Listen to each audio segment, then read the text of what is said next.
na. Yung iba, nakikita ko kanina, nakakapit na sa poste. Sana magsimula na, sabi, bago ako bumagsak dito. Huwag kayong mag-alala, may medical team po tayo. Pag bumagsak kayo, diretso yun, mouth-to-mouth resuscitation ka. Binata ko yung mga yun. 90 years old. Okay. Yung iba ko sa atin, na nandito ngayon, ay mayroong hinihiling sa Diyos. Kaya magsisimbang gabi po ako. Magsasyam po ako. Diba? Siyam na araw ang simbang gabi. So, bubuuin ko ito. Kasi may hinihiling ako sa Diyos. Matindi ang hinihiling. Boyfriend. For 40 years, boyfriend pa rin ang hinihiling niya. Pero sana linawin niyo naman po. Lalaki ka tapos boyfriend ang hinihiling mo. Yung iba ko sa atin may pinapakiusap sa Diyos. Yung iba ko sa atin wala pa rin trabaho hanggang ngayon. Kaya sana, bago pa lang matapos ang simbang gabi, magkatrabaho na ako. Yung iba ko sa atin, wala pa rin anak ngayon. Kasi wala asawa eh. Humihiling na sana magkaanak sila ng asawa niya. Yung iba ko sa atin, mayroong personal na pinapakiusap, hindi para sa sarili niya, kundi para sa mahal niya sa Pilipinas. Wala ka man sa piling ng pamilya mo ngayon, pero kaisa kanila na nagdarasal sa Diyos na kinikilala mo. At nandito ka ngayon dahil gusto mong samahan ang pamilya mo na magdasal para sa pinapakiusap nyo. Kung ano man yon, ikaw lang ang nakakaalam. Ikaw lang din ang nakakakita. Ito po ang simbang gabi. Pero ang simbang gabi po ay hindi ho lamang paghingi. Ang simbang gabi din po ay pasasalamat higit sa lahat. Ito ang pamamaraan po natin bilang mga Pilipino na magpasalamat sa Diyos. Lord, salamat, answered prayer ako. Boyfriend lang ang hinihiling ko. Asawa ang ibinigay mo. Dalawa pa. Iba sa atin, Lord, answered prayer po ako. Kasi sa tagal-tagal ko nang hinihiling, itong lalaking mamahalin ko, tall, dark, and handsome. Ang ibinigay mo, sobra. So tall. Hanggang baywang lang ako. Diba? Not simply dark, but too dark. Not only handsome, but beautiful. Iba sa atin ay maraming pinagpapasalamat. Ano yun? Peace of mind and peace of heart. At palagay ko ito yung isa sa dapat mo nating ipagpapasalamat. Yung kapayapaan ng isip at kapayapaan ng puso. Kasi kahit gaano karami ang pera mo, kung hindi mapayapa ang isip at puso mo, hindi ka makakatulog. Kahit gaano kaganda ang trabaho mo, kung hindi mapayapa ang isip at puso mo, hindi ka makakatulog. Kaya ito po yung pangalawa na mithiin ng simbang gabi. Pangatlo na pala. Una is yung paghingi. Pangalawa is pasasalamat. Pangatlo ay yung paghingi ng tawad sa Diyos. Paghingi ng tawad sa Diyos sa mga pagkukulang natin sa Diyos. Kaya siguro marahil may marami sa atin na nandirito ngayon ang sinasabi, Pupunta ako sa simbahan ngayong simbang gabi. Kasi maglilinis ako. Maglilinis ng kaluluwa ko. Maglilinis ng pagkatao ko. That's why I'm going to face and meet my God. Yung Diyos na hindi ka tatanggihan. Ang Diyos na siyang pupunta sa iyo dahil mahal ka niya.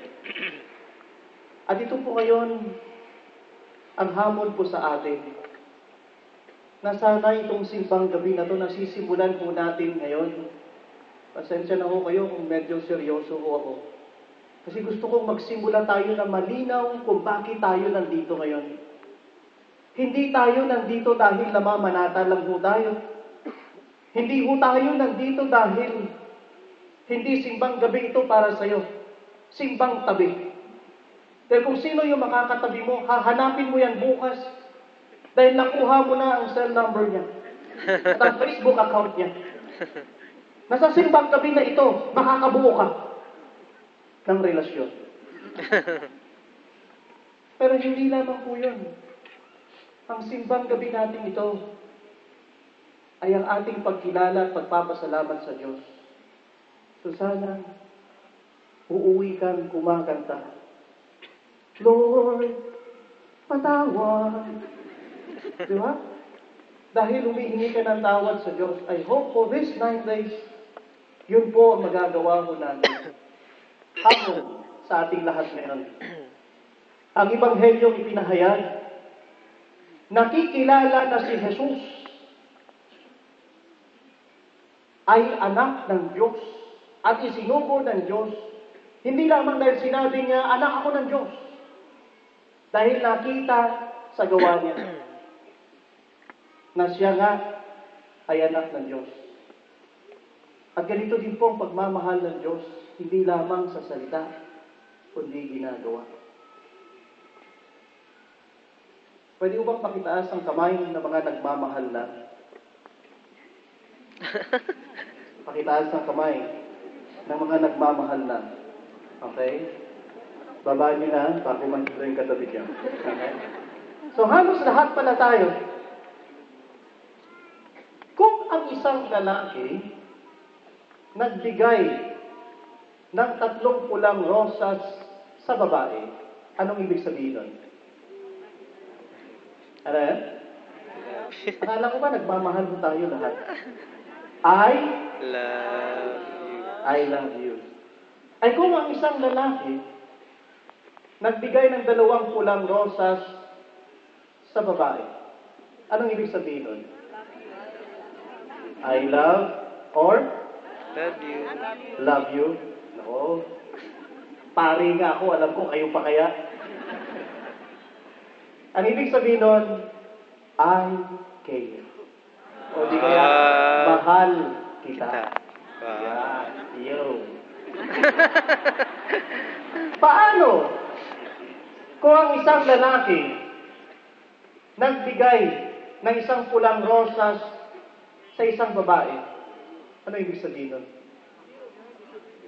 Mahal? Mura? Ano?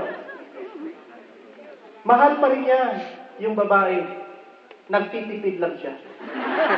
Kaya pag binigyan kayo ng 1 rose, mga babae, pagmamahal pa rin yun. Alam niyo po, itong pagmamahal na ito yung sinasabi ni Jesus eh. At ito yung hamon sa atin yan. Pag nagmahal ka, huwag mo lang sabihin, gawin mo. Kasi ngayon, sa galing ng lalaking magsalita, I love you, baby. I love you, I love you, I love you every day. Yo. Ay talagang kilig si babae. Di ba? Ikaw ba naman araw-arawin ng I love you? Ipagpapalit mo yung unang nagsabi sa'yo ng I love you. Pero ang I love you ay pinapakita.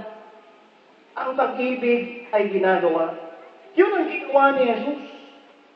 Kaya Diyos ay pag-ibig at nalaman ng tao na ang Diyos ay pag-ibig dahil si Jesus, ginawa niya ang gawain ng Ama niya, ang magmahal. Ito din po ngayon ang hamon sa atin. Nung tinanong ko kayo, Minsan ba nagmahal kayo? Ang sagot niyo, opo.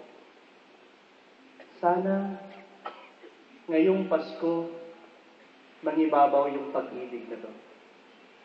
Malalaman po natin mamaya yan pagkatapos ng misang to. Pagdating sa metro.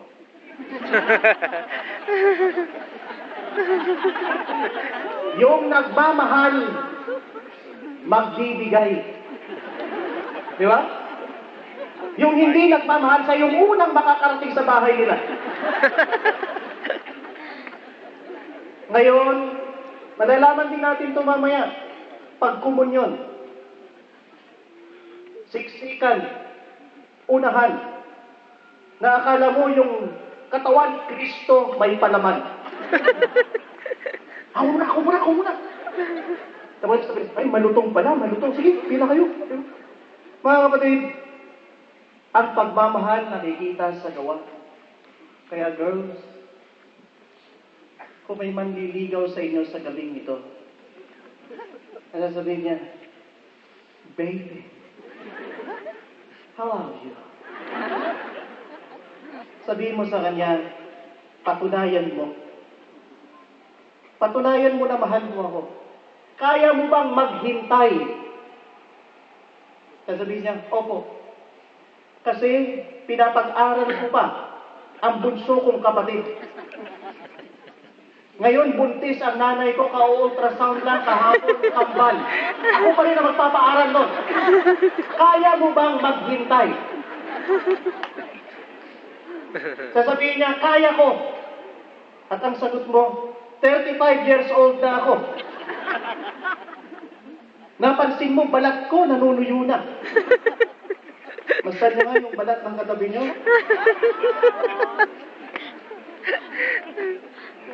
Kung talagang mahal ka niya, maghihintay siya.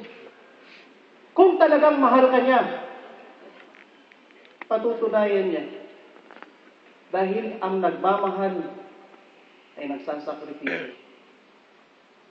Basta yun, Diyos natin, nagkatawang tao, namuhay kasama natin. Umalis siya sa piling ng Ama, pupunta sa atin. Gaano katinding sakripisyo yan? Hindi ba nagmamahal ka rin kung bakit ka nandito ngayon? Sa Pilipinas, nagsisimbang gabi na rin sila, masaya sila doon. Ikaw dito ngayon, nag-iisa na lang. Yung mga mahal mo sa buhay, magkahawak ka man. Ikaw, wala kang mahawakang kamay. Just to justify na may kahawak ang kamay, yung kanan mo, hinawakan mo ng kaliwa mo. May ka-holding hands ka. Pero sa tindi ng pagmamahal mo sa pamilya mo, kaya ka nandito ngayon. Ilang gabi kang nalulungkot. Nangungulila. Talaga pag kinakanta na yung, Pasko na. Diba? Tululuha mo. Hindi lang luha, napakaraming luha. Kaya kinabukasan, hindi ka makamulat. Kasi yung luha mo natuyo na. Naging? Alam mo pala eh. Ito po yun. Na, mga kapatid, pangalawang hamon ko, maliban sa metro. Kung katulad ka ng Diyos mo, na ipinapakita mo ang pagmamahal mo, kaya nalalaman na ang taong ito ay may Diyos. Nagmamahal ka ba ng totoo? Hello? Nagmamahal ka ba ng totoo? Talaga? Eh bakit mo pinalitan yung unang minahal mo?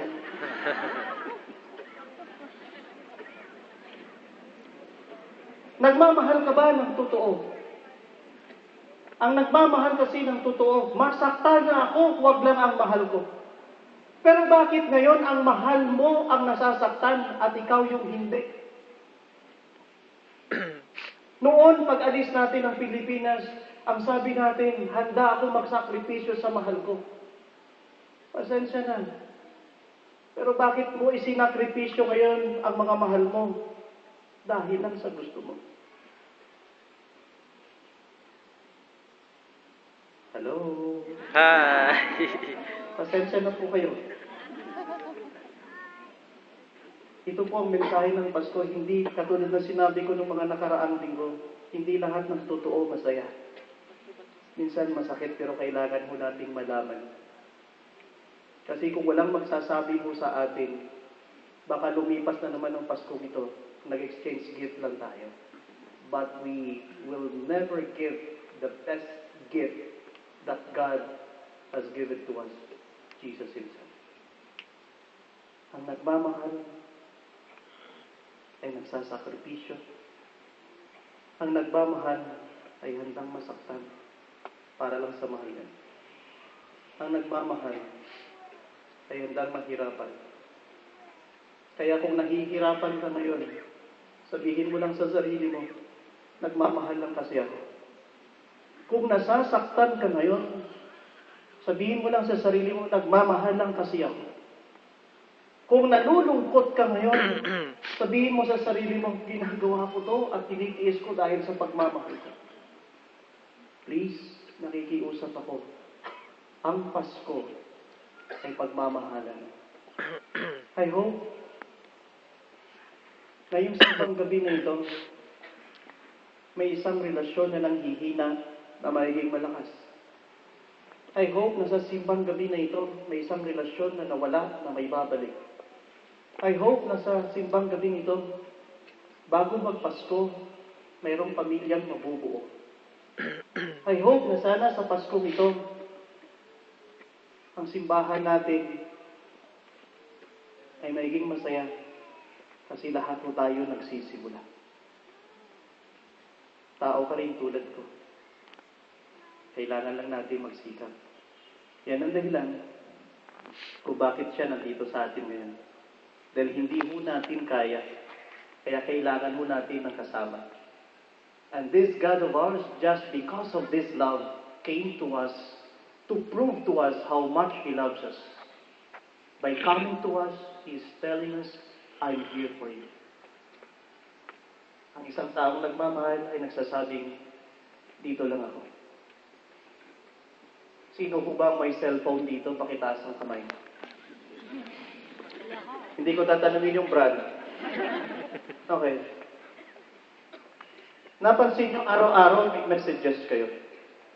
Pero ano ang the best na message na natanggap mo?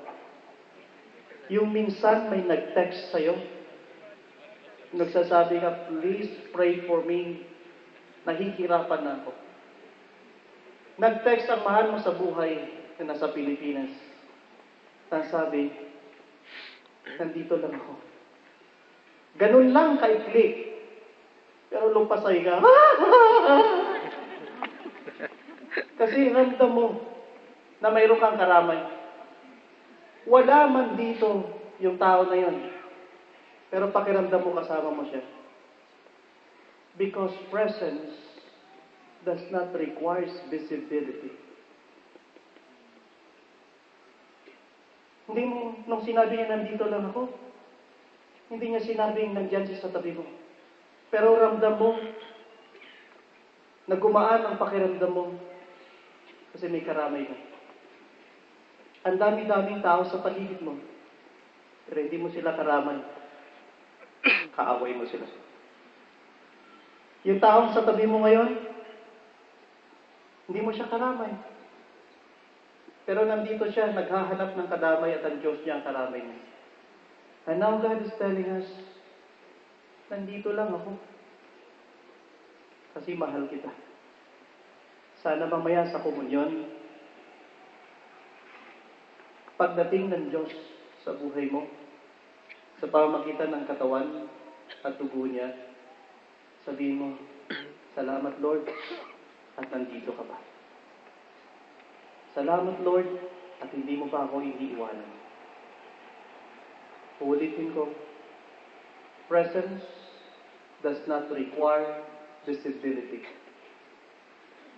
Sana yung mahal mo na iniwan mo sa Pilipinas ay present pa rin sa puso mo. Sana yung mahal mo na iniwanan mo sa malayong lugar ay present pa rin sa buhay mo. Kasi pag wala na siya, maaaring maghanap ka ng presence ng iba. Pasensya na. Pero kailangan lang nating magsimula sa simbang gabing ito. Tama na. Tayo na kayo.